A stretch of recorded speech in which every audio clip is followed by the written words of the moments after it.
According to the good book of the Keighley and Worth Valley Railway, is Yorkshire captured within 5 miles of the parallel tracks. The line climbs steeply and twists and turns as it follows the River Worth. This my wife Carol and I wanted to see for ourselves as we were visiting Yorkshire.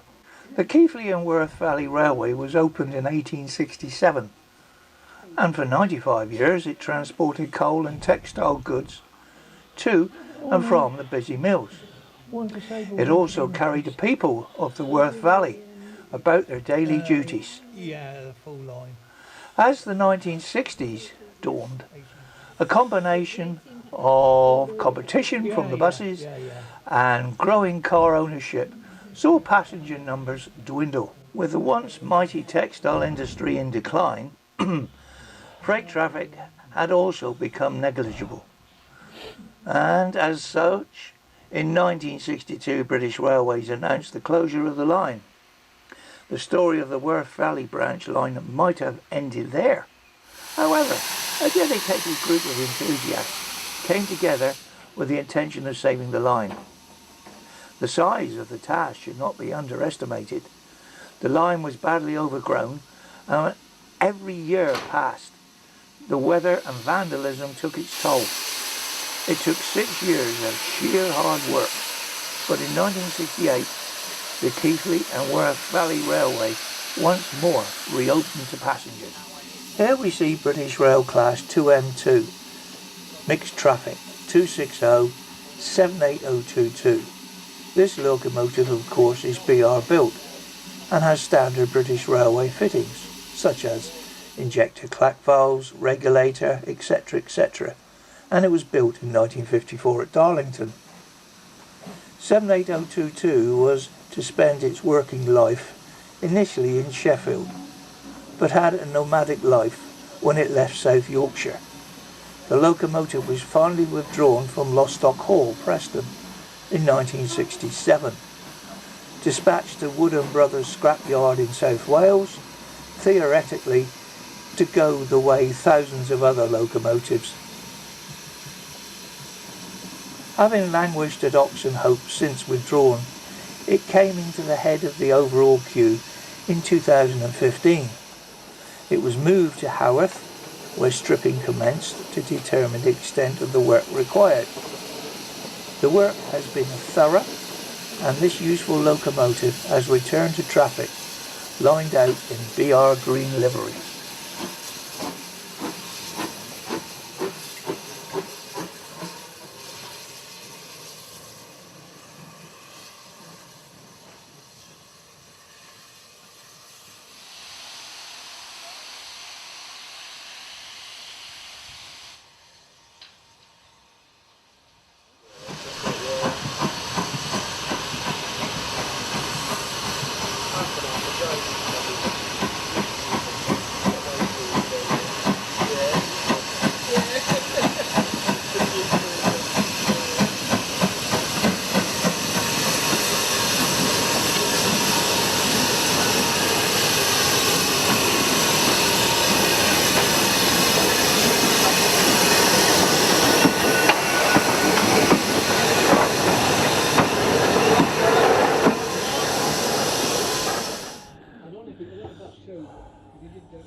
I think I can feel the need for a bacon butty coming on.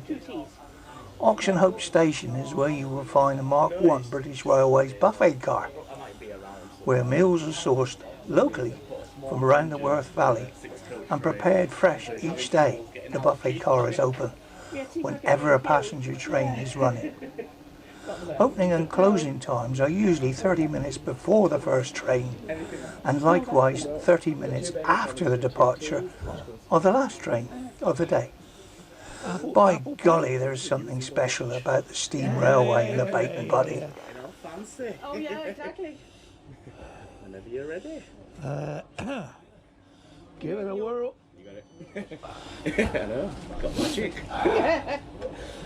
Even I don't have that. If you put up my phone as well. I have one too. So. Would you like your receipt?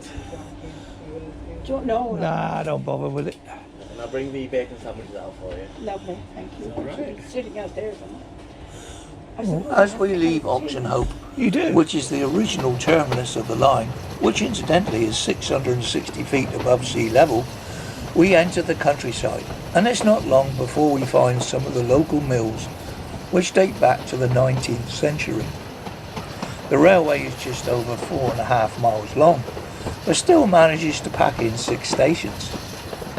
As here, we can see new buildings going up, which will replace some of the old mills of the area. As we're about to approach Haworth Station, through the right porthole of the bridge can be seen a Class 37 standing in the engine shed sidings. Shortly we'll be taking a guided tour of the maintenance shed here at Haworth. Our train passes under the bridge and runs along the side of the maintenance depot before entering the station.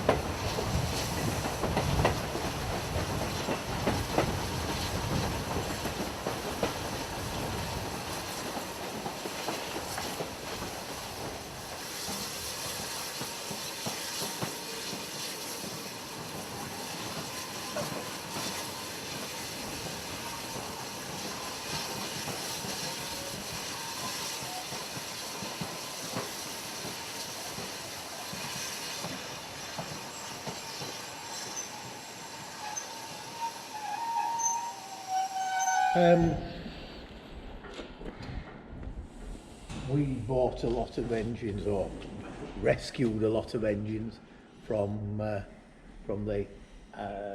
scrapyard at Barry in South Wales. You know, this was one. The situation was that we argued with him for Di Woodham for well over a year, and his contract with British Rail was to take them offline, put them in his yard and cut them up for scrap, and it physically said that in his contract, and it kept saying to us, I'm sorry, we cannot let you have an engine, we've got to cut it up for scrap. Fortunately, cutting an engine up for scrap took a lot more time and energy than cutting up coal wagons for scrap, which is what he was doing. Until we managed, and others, Nene Valley in particular, was starting at the same time as us, managed to persuade him to go back to British Rail and rearrange the contract so we could buy some engines, or take some engines.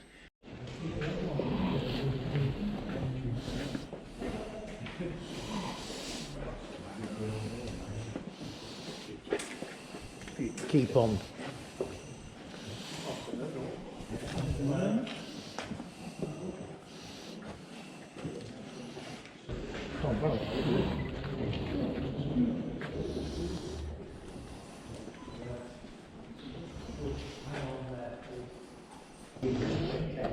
Yeah, that's right. So you can get that going, move that out, no problem.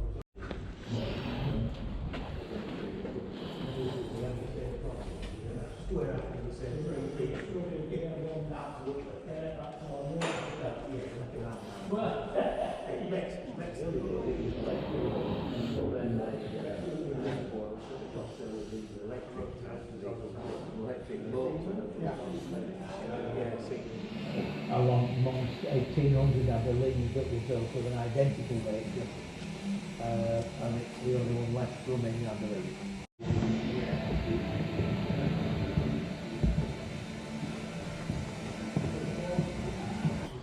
Another frame used by the BBC in a film called The Great Train Robbery. Yeah. That's quite much. Have you noticed? This end is different to the other end. The vents on the side of the front are so strong, and there and there. At some stage it's like it's had an accident, and it's had a... Meanwhile, back on Haworth Station, our guard is waiting to give the right of way. As we can see, this station is crowded with passengers, some leaving the train, others wishing to board. Guard's duty, of course, is the safety of passengers and train. It's quite a responsibility, even on a preserved railway. Strict procedures have to be maintained. Thousands of passengers from all over the world visit this area relating to the famous Bronte sisters. They climb the steep cobbled main streets, hear rooks calling in the dark trees above the cemetery, visit the parsonage where the sisters pen their novels, and walk the moorland track to Wuthering Heights. Oakworth, Oakworth, you can almost hear Mr. Perks cry, who was played by Bernard Cribbins in the wonderful 1970 film The Railway Children. It's that Jenny Agutter running down the platform calling out, "My daddy, my daddy!" Decades after the film's release, Oakwood Station attracts fans from all corners of the globe. The station has been preserved almost exactly as it was in 1910. Gas lamps flicker, coal fires warm on a late winter's afternoon. Next year, the railway celebrates the 50th anniversary of the film.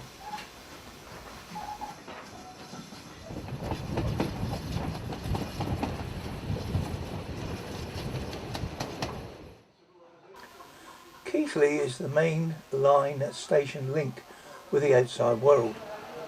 Trains usually depart from platform 4, where the station buffet can be found, selling tea, coffee and sandwiches, etc. This is where the engine runs round its train for the return journey to Oxenhope. Keighley Station is shared with the National Rail Network, whose platforms are usually busy with people coming and going. Frequent announcements point passengers towards Bradford, Carlisle, Leeds, Morecambe and Skipton. This is where the passenger used to wait for trains for the long closed Queensbury line that soared over the moors to Bradford and Halifax. Adjacent to the signal box, which at present is out of sight, is a turntable that was secured from Hall's Junction on the settled Carlisle line. It was so exposed in the previous location that the wind once turned an engine and spun it round like a child's toy. As our train receives the right of way, we begin to move out of Keighley Station and are about to pass the large water tower, where the engine often takes water before undertaking the arduous climb towards Oxenhope.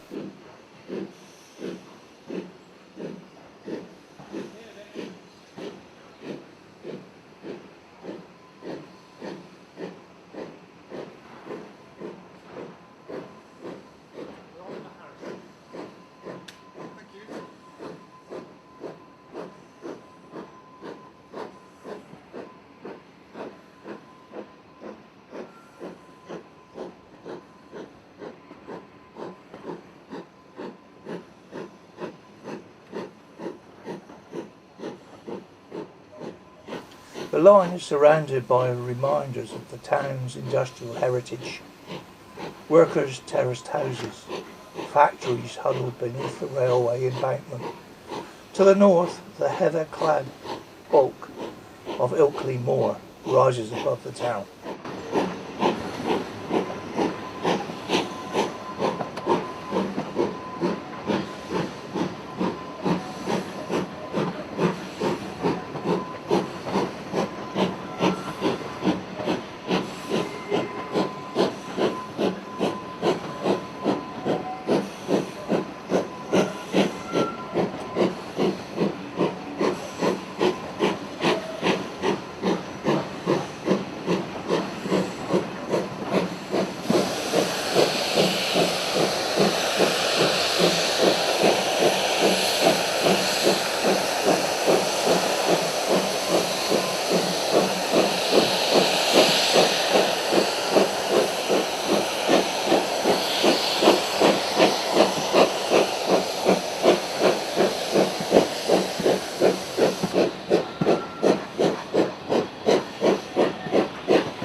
Our train is seen approaching Oxenhope station, where alas, our day on the Keighley and Worth Valley Railway must come to an end.